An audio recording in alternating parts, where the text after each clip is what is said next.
James Patterson, renowned for his gripping mysteries and crime thrillers, ventures into a more poignant realm with Sam's letters to Jennifer. This bestseller, published by Little, Brown in 2004, weaves a touching narrative of love, family, and unbreakable connections, even in the face of mortality. The heart of the story revolves around Jennifer, a journalist who finds herself back in her hometown of Wisconsin to provide care for her elderly grandmother, Samantha Sam Stanford. Unexpectedly, this journey not only brings solace to Jennifer's grieving heart but also introduces her to Brendan Keller, a chance at a renewed love, inspired by the hidden romance that marked Sam's own life. The narrative begins with Jennifer and Sam seated on the tranquil shores of Lake Michigan in Chicago. Jennifer reflects on how this very spot holds memories of meeting Danny, a significant figure from her past 6 years prior. As her reminiscences unfold, readers are taken back to that pivotal night. Locked out of her apartment by her then-boyfriend Chris, Jennifer found herself on the Lake Michigan shoreline. It was there that a tall, striking stranger crossed her path, expressing concern for her well-being.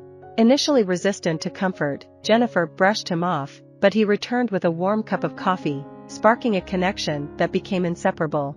This stranger, Danny, coined the nickname Scram for Jennifer, a term of endearment that would define their relationship. However, Danny's presence vanished a year ago when he tragically drowned while they were in Hawaii. To compound Jennifer's sorrow, she suffered a miscarriage of their unborn child, a child she was carrying at the time of Danny's demise. Before his passing, Danny left Jennifer a letter that she now shares with Sam. Through his words, Danny's profound love for Jennifer and their unborn child shines. As Jennifer breaks into tears, her grandmother's embrace provides a comforting balm, as it always has. Fast forward 6 months, and Jennifer resides in her Chicago apartment with her feline companion, Socks.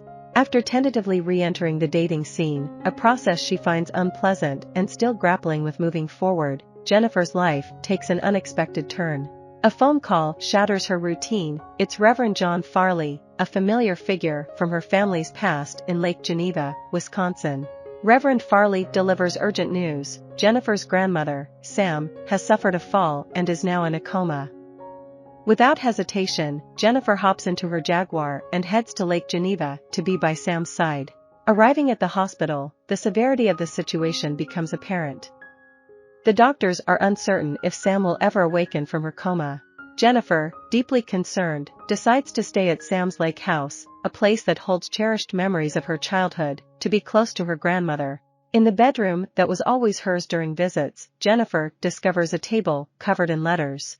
These letters are penned by Sam herself and reveal that she harbors secrets she wishes to confess to her granddaughter. Intrigued and a bit unsettled, Jennifer reads the letters, delving into Sam's revelations bit by bit.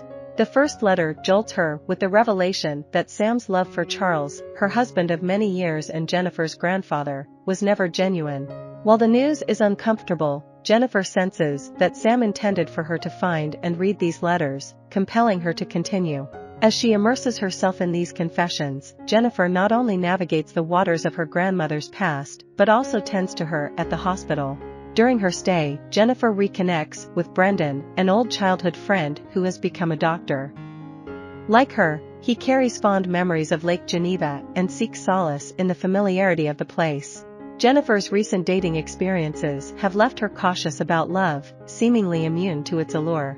Yet, as she spends time with Brendan, she finds herself drawn to his charm and carefree nature, despite her initial intentions to avoid any serious romantic entanglements. Jennifer's own guarded stance on love echoes the reflections in Sam's letters, which recount her own journey through a marriage that lacked genuine affection. Their union, initially prompted by circumstances rather than affection, resulted in a less than ideal match. Despite this, their marriage endured through Charles's passing, marked by a lack of love and marked difficulties. However, the story takes a turn shortly after their wedding.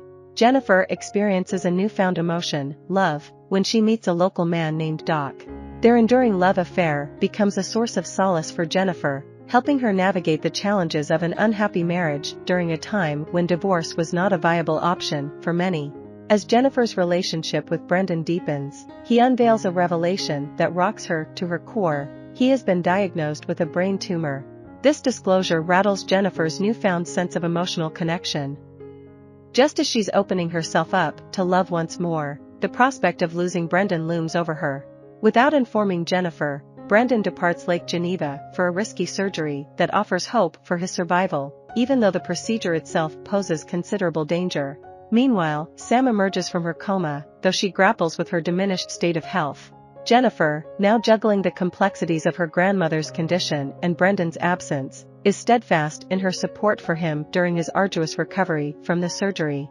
Fortunately, the surgery proves successful in removing the tumor, allowing Brendan to heal. Their bond deepens further, leading to their eventual marriage.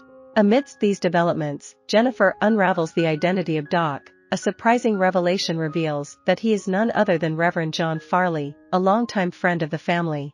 As the novel nears its conclusion, Sam sadly passes away. During the funeral service, Jennifer pays tribute to her grandmother by sharing a heartfelt speech. She also shares the news that she and Brendan are expecting a child, a baby they plan to name Sam, in honor of Jennifer's cherished grandmother.